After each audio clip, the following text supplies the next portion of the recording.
Welcome to the Neijiaquan Podcast. My name is Isaac Kamens. This is a bi-weekly podcast where my friend Jess O'Brien and I discuss internal martial arts, Qigong, and meditation. This week we continue our discussion on Grand Master Yin Fu. We talk about Yin Fu's Bagua Zhang, his time in the palace as a guard, and his role in the Boxer Rebellion. Then we look at his son's book, Yin Yuzhang's book on the practice of Bagua Zhang, and we discuss some pointers he gives on advice for practice and martial arts. This week in our Patreon, we continue our discussion on the spiraling energy body Negong. This week we talk about how to make the spirals and what they're for. So give that a listen. Thanks for your support. Thanks for listening, and take care.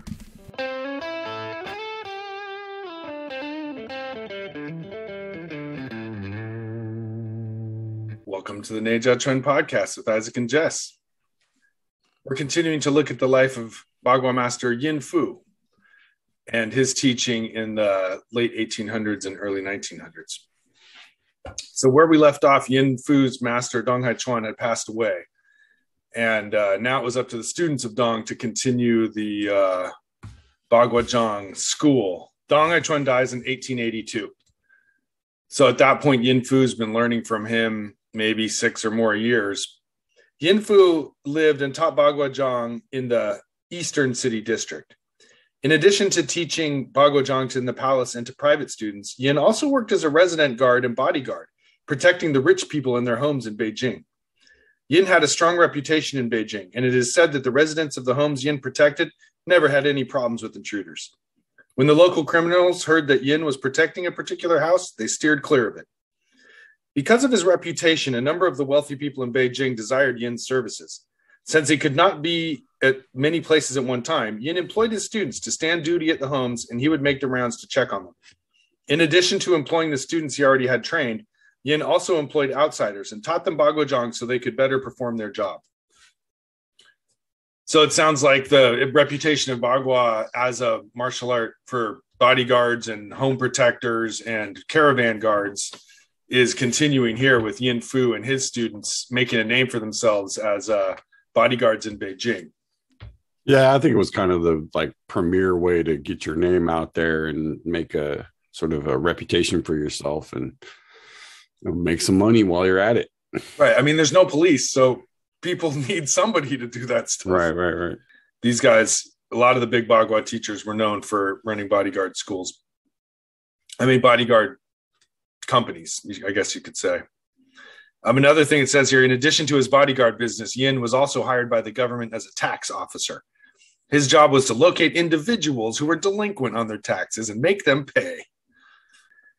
So there's this business of collecting taxes. That sounds like in the 1800s, collecting taxes might have been a little more rough and tumble than today's sending a check to the government or whatever, if you know what I mean. Yeah, the implied there is that people weren't always willing to pay and that you had to twist some arms. Yeah. And he was good at it. So local governments would hire him to go bring in the cash. So that says a lot about Yin Fu's Bagua Zhang. That also, with the reputation thing, if you get sort of known as a bruiser, then people are less likely to want to. If you're effective, they want that tax money, that's for sure. So you can get it. You got steady work. And so then we come to the most famous part of Yin Fu's history.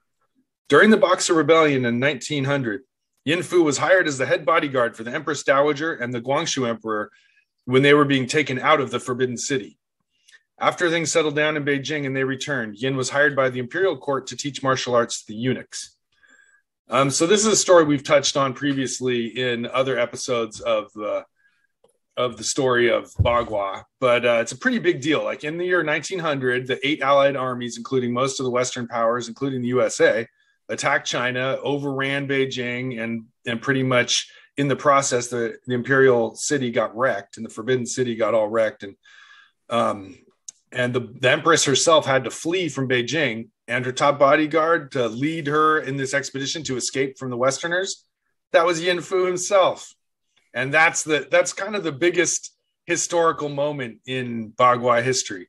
because that really cements your place in martial arts groups. Like if the Empress herself chooses your martial art to be during times of need, that's pretty damn big. Yeah. You get a lot of respect for that. Okay, so here's the story. So we'll take the story of Yin Fu's actions during the Boxer Rebellion from Whirling Circles of Bagua by Frank Allen and Tina Zhang from 2007. Thin Yin did not intend to participate in the Boxer Rebellion, but his lack of intention evaporated when he received a summons to the palace. Upon arriving, Yin Fu was asked if his security agency would protect the Empress Dowager as she made her escape from the capital. This was the most dangerous position of the campaign, but it was an offer that Yin Fu could not refuse. The Empress Dowager had been a patron of the Boxers, but had withdrawn her support under pressure from the foreign powers. Now she was despised by one group and hated by the other. Leaders of both groups felt that their cause would be better off when the Empress Dowager was underground. Being her bodyguard was the last position in the capital that anyone wanted, but she was still the Empress, a person that people did not say no to. With the help of his students, Yin Fu safely escorted the Empress Dowager to another palace. It was an act that would bring him undying fame. So as with most famous martial arts masters, there are many anecdotes about Yin Fu winning fights against challengers. One such story talks of Yin's confrontation with a cobbler in Beijing, who was especially good at leg skills. Every day he would practice his kicking through against a large tree. Eventually he kicked a hole all the way through the tree. His feet were very hard and tough. There is a story about the cobbler kicking a very thick wooden doorstop and breaking it in half. When the cobbler heard that Yin was also known for his great leg skill, he wanted to have a challenge match. Yin accepted, and the two tested each other's skills. Yin stood calmly in front of the cobbler without moving. The cobbler launched a powerful kick towards the shin of Yin's forward leg. Yin remained stationary until the cobbler's foot came within an inch of his leg, and then he quickly drew his leg back out of reach of the cobbler's kick. At that instant, the cobbler started to pull back his leg. Yin hooked the leg and provided resistance to his motion. When the cobbler tried to pull himself free, Yin released the leg and he went flying over. It is said that Yin had tremendous skill and sensitivity with his legs. He was known for his ability to lock, trap, sweep, stick, follow, guide, and off-balance the opponent's legs with great ease. Yeah, well, that's one of those characteristic things of Bagua right there is, using the hook step to trap somebody's foot when they... So the Kobu hook step is a great hook.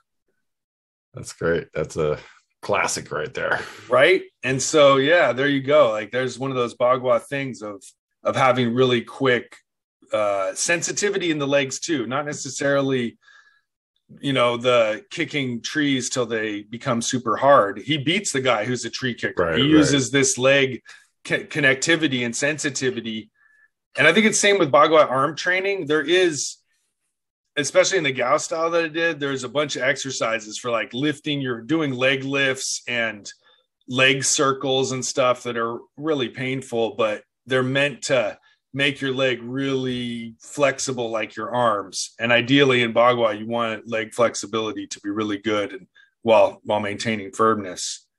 It is basically Bagua's thing that gives it a leg, no pun intended, a leg up when you do it, is that your ability to keep your feet moving and not get stuck.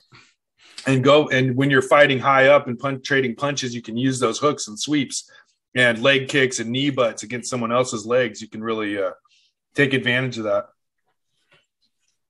All right, so the next fight. In Beijing, there was a strong and ferocious wrestler. He loved to bully people, and thus those who knew Yin Fu wanted Yin to punish him. When Yin and the wrestler met, the wrestler was shocked to see that such a thin man had a big reputation as a martial artist. Thinking that he would have an easy time with Yin, he immediately walked up and grabbed Yin's arm to throw him. Yin was well known for his iron bracelet skill. He was able to apply bone-crushing force when grabbing an opponent with his two fingers. He utilized this skill in defeating the wrestler. When the wrestler grabbed him, Yin in turn grabbed the wrestler with his thumb and index finger and applied such force that the wrestler screamed in pain. The wrestler immediately knelt down and asked to become a student.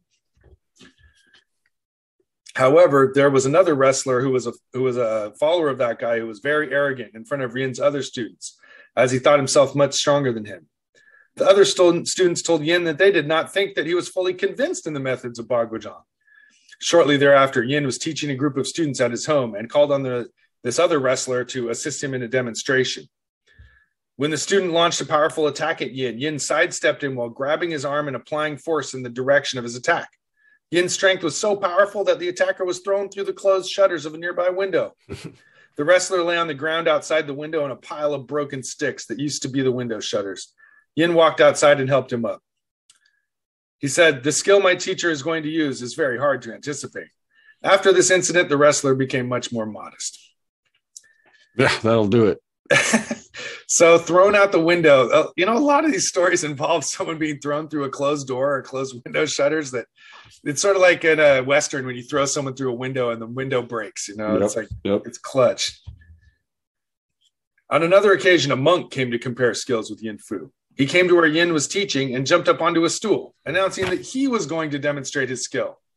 So saying, he bent over and stuck one finger on the ground. Then he lifted his legs off the stool, thus demonstrating one finger holding the whole body in the air skill.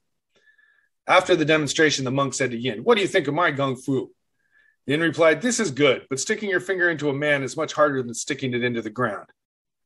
This statement angered the monk, and he grabbed a 3-section staff that he brought with him. Before he could attack, Yin grabbed a stick off the ground.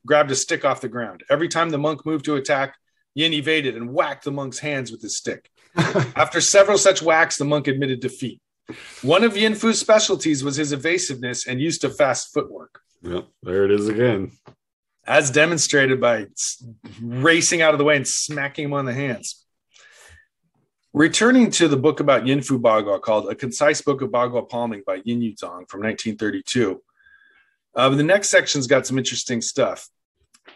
He starts off with some practice advice about Bagua palming walking. Loosen your shoulders and round your back. Extend your forward arm to a natural length. Sink your elbows, straighten your wrists, store power and weight to issue it. Close your knees as you step, as though walking on water, and keep your feet level as they step out, as though they are being blown along by the wind. That's a lot. But man, does that not sound like exactly the same advice we've heard from all the different schools we've looked at so far? Right. I mean, yeah, that's sort of basic body method of Bagua, right? You got the rounding the shoulders, the lifting the head. So is that the Han Xiang Ba Bei, the loosen the shoulders and round your back? Sounds like it. Yeah. So you're relaxing and opening your upper body is basically what I interpret that as. He's got a few, right? First, he's got loosen your shoulders and round your back. So that's the sort of let your arms get loose and open your shoulder blades, right? Then he's got extend your forward arm. So then he describes the position essentially, right? Put your forward arm at a natural length and drop your elbows. Straighten your wrist, store power and weight to issue. That's the idea that you're not like cranking your wrist back and closing the joint. You're sort of lightly bending it and storing power in it. You're not like a karate say where you're punching over and over with force. You're waiting to issue while you walk. Bagua walking, you're never like striking while you walk. You're often just holding that posture. The term I use is the sitting in the wrist. There's that little bit of the same way you sit into your hips and that makes you a little heavier. There's a thing of kind of letting your wrist open a bit, and that gives you this sense of your arm being connected. So I think that's what he's talking about with the straightening your wrist, that you don't want the joint of your wrist to be like closed down, because if you hit something, it'll hurt your wrist. Right? Or so crooked. Yeah, exactly. And then, close your knees and step like you're walking on water. Again, that's just sort of don't lock your knees, I think is basically all that's saying. And then that last one is about keeping the soles of your feet parallel to the ground rather than kind of rolling your foot as you walk. Or lifting the heel real high up at point. Yeah. Like doing like a sort of heel toe step or whatever, right? So then he's got some more advice. He says, additionally, your tongue touches the upper palate, thereby nourishing your heart. Your eyes should focus, thereby nourishing your liver. Your mouth should be closed, thereby nourishing your spleen. Breathe through your nose, thereby nourishing your lungs. Your ears do not get distracted by random noises, thereby nourishing your kidneys. So there's 5-element practice involved in here as well. Yeah, there's your 5-element sort of sensory practice too, right? Like the idea of using your awareness of all these different senses to build your awareness of your body. Yeah, these are the senses. So your mouth acts in a certain way. You breathe your nose in a certain way, your ears and eyes and tongue.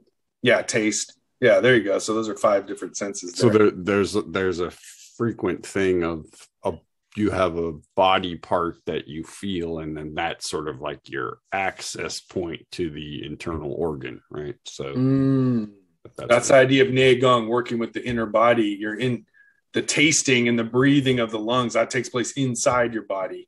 Yeah, it's connecting your it's all your body, but the sort of outer part of your body with the inner part of your body. There's like the parts of your body that can be seen and those that can't, because your tongue touching the roof of your mouth, that's literally inner body work, right? Right. Well, it's not like a deep organ or whatever inside your body, but it's in your mouth, so like your teeth, like it's in your body. And it's also the idea of, by doing these things, you're quote nourishing the internal organ. So that's just another way of saying you're making yourself healthy when you do it, right? Right. But you're also, so when you do this with your eyes, he says to what does he say? Your eyes should focus. So I guess that means you don't sort of randomly look off. You look through your finger into the distance, as most Bagua schools do. Yeah. One idea with the eyes is like you want to sort of relax your eyes and see what's in front of you, not bug your eyes out of your head. Because when you bug your eyes out of your head, it activates that liver thing and it makes you kind of like jumpy. Where if you relax it and sink it, it makes you kind of calm. And there seems to be a sweet spot in between, because like sometimes I'll start walking and I'll start to like look one way, look the other, look at the ground, look, like my eyes are kind of distracted. I'm just sort of drifting around. And so that wouldn't be recommended, nor would like bulging out, staring at your hand, like clenching your teeth, kind of like that wouldn't be recommended either. Right. It's being able to just, like I said, just kind of relax and see what's in front of you and see what's coming at you, not put your mind out there to meet it. Right. The idea. Right. You want to see what's out there and respond to it, but you don't want to be jumping ahead of it and trying to like anticipate what's going on before it happens too much. So he extrapolates on this in the next statement here. This is cool. Straightening your neck and hollowing your chest will keep energy from being obstructed. If your head leans forward or back, it will spark tension in your armpits and belly. So that's that sense that your chi is moving freely because you're not hunched over and you're not clenching your shoulders up. Yeah, I mean, it's essentially the alignment, right? To keeping your back straight and your chest down. These are sort of all just basic Negong principles applied to Bagua Zhang. I mean, so that he's not saying anything particularly. Right. These could be instructions for some meditative thing, just as much as it could be for Bagua. Right. Or Tai Chi or Xing Yi or any sort of Negong practice would use a lot of these same terms. And I think, again, that's mostly what he's saying is it's just that Bagua is a form of doing these other things as well. Right. And by doing these other things, it adds something to your martial art, right? I mean, that's the thing that makes internal martial arts a little bit different than most other activities, is that you're doing a physical activity, but you're also doing things that aren't physical. So, how do you make the connection between those things? And that's what a lot of these things are, is sort of half physical, half internal things that you're making links between. And then that gives you both physical, like, for example, the thing of keeping your spine straight and dropping your chest is related to the energy dropping into your elixir field, right, which is the next statement that he makes. If your central axis or central channel isn't connected, you can't really do that piece of it. Well, let me just confirm what you said by his next statement. Oh, sure. Energy should be sinking to your elixir field, and so your spine must not be reaching out behind you. For if you poke out your chest and reach with your back, energy would get stuck in your chest, and while you move, you would not be able to keep yourself from panting.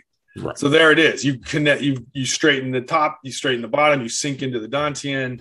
Right. And that's another one of these classic Negong things of just that the connection between your breath, metal element, and your spine, also metal element, right? So you're kind of again, this is kind of the 5 element practice within the 8 triagram practice, right? And he's sort of describing how these different components of Taoist Negong, the elixir field, the 5 elements, are all inside of what you're doing in Bagua Zhang, even though they're not the main focus necessarily. Right. These are just practice keys. Yeah. So his next statement is that the functioning of qi is truly not a matter of mere hollow words. And here I will give a sense of this. Bagua palming's major practices for nurturing energy have to be presented in detail. When withdrawing your palm, inhaling is best. When shooting out your palm, exhaling is best. When moving, energy courses through your whole body. When storing, energy concentrates at one place. When lifting, energy activates. When releasing, energy disperses. When separating from or joining with the opponent, energy can be concentrated or spread. If there is no energy moving between your muscle and tendons, then there will be no power when your palm strikes. So this is all about qi, basically. Yeah, it's that line about from posture to posture, the internal energy is unbroken, right? That all of these actions have to keep some kind of connection to this internal thing, right? So whether it's moving your arm out and breathing, right, or moving your whole body as a way of storing and releasing, like that second one, when moving energy courses through your whole body when storing, that's Wuji and Tai Chi, right? Right. When you just stand there, you concentrate the energy inside. When you move, the energy's surging through your whole body. So it's just, again, kind of like taking these Taoist principles and sort of folding them into this thing to make it, kind of a nice little Bagua soup. It's also got a little bit there about application, right? It's saying, when you're joining and separating and connecting to your opponent and all of this stuff. So again, it's still got that piece about this is a martial art, but it's saying, that is generated by doing these internal practices. And I think, again, doesn't mean that that's the only thing you do. I think that's where some people mistakenly think that if you do one of these things, you don't do the other, and that's wrong. You're going to need to do it all. Yeah, you have to do both. It's proportions. Right. You could do 80%, health and 10%, martial, or you could do 90% martial. It's really up to the practitioner. But the real message here is that it is still based on these principles, and because you can, I think, very easily take some of these concepts and just kind of like use them as baseline instructions, right? Hey, keep your head up, drop your chest, round your shoulders, and just have that as like a mantra for everything you do, right? Like that I'm doing all of those things all the time. Or you can get like more detailed and you can say, okay, well, I have a specific thing for this one, and I have another thing for this one, and I have another. So where you're doing, and that's where you end up having these like longer systems, because you're not trying to do all of the things at once. You're trying to do it where one, then the next, then the next. And you're breaking out individual elements to work on them and improve them and then bring them back to the mix. Yeah. And I think the best analogy is cooking. It's sort of like you have ingredients, and depending on how much of one or the other you put into it and when you put it into the pot, it's going to dramatically change what the thing is, right? Just getting this idea that the components are not the movements, but they are what allow the movements to do their thing. And that's a bit of a, disconnect, I think, because we're used to the idea that the movement is the movement and there's nothing else but the movement. And this idea that, well, you're doing a hand motion, but you also have to be relaxing and sinking into your chest, or you also have to be feeling your spine open and things like that. So it's just kind of the duality of things. The next thing he says moves on to fighting. If you spot a gap to exploit and you attack with your palm, but you have not been able to store any energy, that's no better than missing the opportunity altogether. Training requires that you train your courage, but to train your palms, it is first necessary to nurture your energy in order to be able to use it in the right measure of expending and replenishing so that it never gets used up. And then after a long time, you will be able to deal with situations quite calmly, avoiding the harms of panting and the energy floating up. What he's saying here is if you're doing it wrong, you're gasping for air and your energy is rising up to the point where you're top heavy and you're running out of energy as you fight. He wants you to be calm, calculated. You find a gap and strike it with tons of force rather than a whole bunch of struggling. Right. And that sounds good. He's also alluding to that there's a sequence, right? That you first have to train your body and your energy to not collapse, essentially, right? So that when you hit, like it's the Wang Shu Jing thing, it's a horrible thing to hit someone, but it's even worse if you hit them and nothing happens, right? That if you're going to hit somebody, you better have everything in your body connected to that thing you're hitting them with, especially if you're a little guy like Yin Fu. Because otherwise it's not going to do anything. And if it doesn't do anything, that's worse than not. Punching somebody in the stomach and them just standing there and clobbering you is way worse than just not hitting them at all, right? I hate that feeling. So that's a very practical piece of don't hit somebody unless you're going to damage it, right? And it's a caution of, Bagua techniques are awesome and fascinating and interesting. And I've had teachers at times say, your technique, you're doing too much technique. Right. Get back to the force and the energy and the strength that comes with the technique. Otherwise, the technique won't do anything when you pull it off. Right. That kind of is the next one about you first have to have, as he puts it, you have to nurture your energy before you can train your courage, right? You have to control what's happening inside your own body before you can rush out into the, and that's one of the reasons it seems like internal martial arts don't rush into sparring. In other words, there's not sparring every class or whatever. The main focus is on building up that energy, that stability, that structure, because that's useful to everyone. If you can't rush into using it necessarily right off the bat. Now, I'd say it's good to start sooner than later, but it's not necessarily the first thing. The courage you're going to need to work on, but first fill up your energy, make it strong.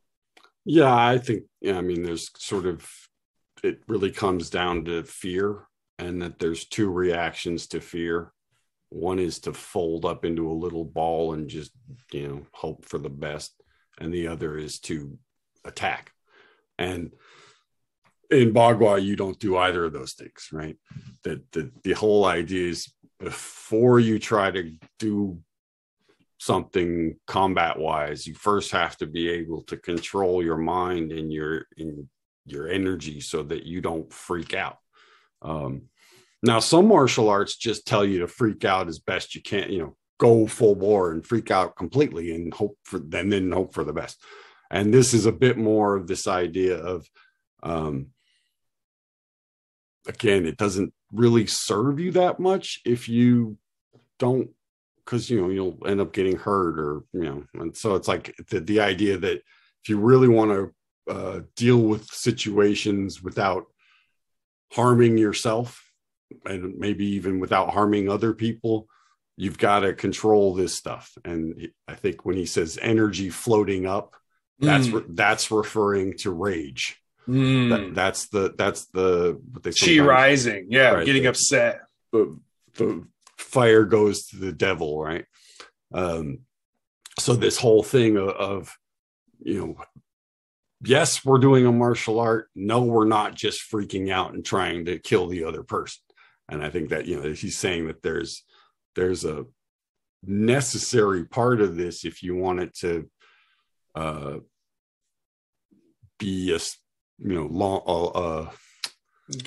a long time, if you want it to get be the most out of it. Yeah. Well, and if you want it to be something that you can do for a long time, right? And to nourish this thing over years and have some longevity in your practice, you have to develop these things. Otherwise, you might be good for a little while, but it's going to burn out pretty fast, and you're not going to be, and the thing about panting and, again, it's just like this idea that you only have so many times you can puff. And if you're constantly getting yourself to that place of exhaustion, you're using up that sort of pre-birth energy that you were given. And this is all about developing it and not using it up, but building something else on top of it. Right. So, I think that it's how many times does the term nurture and chi come up in that sentence, right? I mean, it's 4 or 5 times. He says okay, so that brings him to his final piece where he describes what you achieve if you do all this. However, the method of nurturing energy also values storing spirit more than gathering energy. When practicing, make your breath natural. Keep your energy at your elixir field, and the 5 elements of the organs will function in smooth coordination. The more you practice, the more refined this will become. But you must never treat the accumulation of energy as something magical. Be mindful of this. Yeah, I think that's really good, that last piece, is because I think sometimes there's a tendency for people to feel this stuff and sometimes think that it either makes them special or that it's special. And the truth is these are just natural phenomenons that exist in the human, experience. And, most of what he's talking about here is, straight from the Taoist classics. I mean, the first part is what we sometimes refer to as one part moves, all parts move, one part stop, all parts stop, right? This idea that your whole body is unified, right? So he's saying once you've nurtured your chi and everything's kind of linked up through that, you'll have the ability to do whole body movements, right? But that, again, you have to nourish this idea, this stuff, and it will come slowly but surely and naturally. I like how he differentiates storing spirit and gathering energy. In other words, don't get greedy and try to get all the chi you can get. It's more important that you kind of preserve and absorb and hold it inside you. If you can only absorb a little bit, that's better than rushing around accumulating a lot of energy and strength. That storing, he seems to think, like, accumulating chi is not something that's magical. Right. Don't worry about that. The more you can absorb and refine, that's what's important. Well, and spirit, I think he's talking there a little bit about the idea, again, of Jing Qi Shen, right? From essence to chi to spirit. Yeah. That you have this natural but also controllable progression that happens in human beings, where we do this thing of we sort of, we grow, basically. And part of that growth is to move through these phases. And so, again, he's saying through this practice, you can enhance that spirit. And spirit, in this sense, is just kind of like a refined sense of your mind, I think. I don't think he's particularly talking, when you say someone has a good spirit, you're not talking about a ghost that's mystical, floating, right? You're talking about something that's just inside of them that makes them, kind of sparkle. Yeah, your character, your sense of place in the world too. I mean, he says it right there. Your spirit will naturally glow. I mean, it's like it's a little hippy dippy if you ask me, but it's, it is basically saying, that like you'll have a spark to you that just comes from your insides. If you do, I think there's some truth to that. I do too. Well, with that, I think we've reached the end of this sesh. All right. Until next time. All right, bro. Hey, folks. Just a quick reminder, check out the Instagram for images to go along with the episodes. Check out the Patreon for exclusive interviews, episodes, and more. Leave us a review on iTunes, like and subscribe, and most importantly, take care of yourself.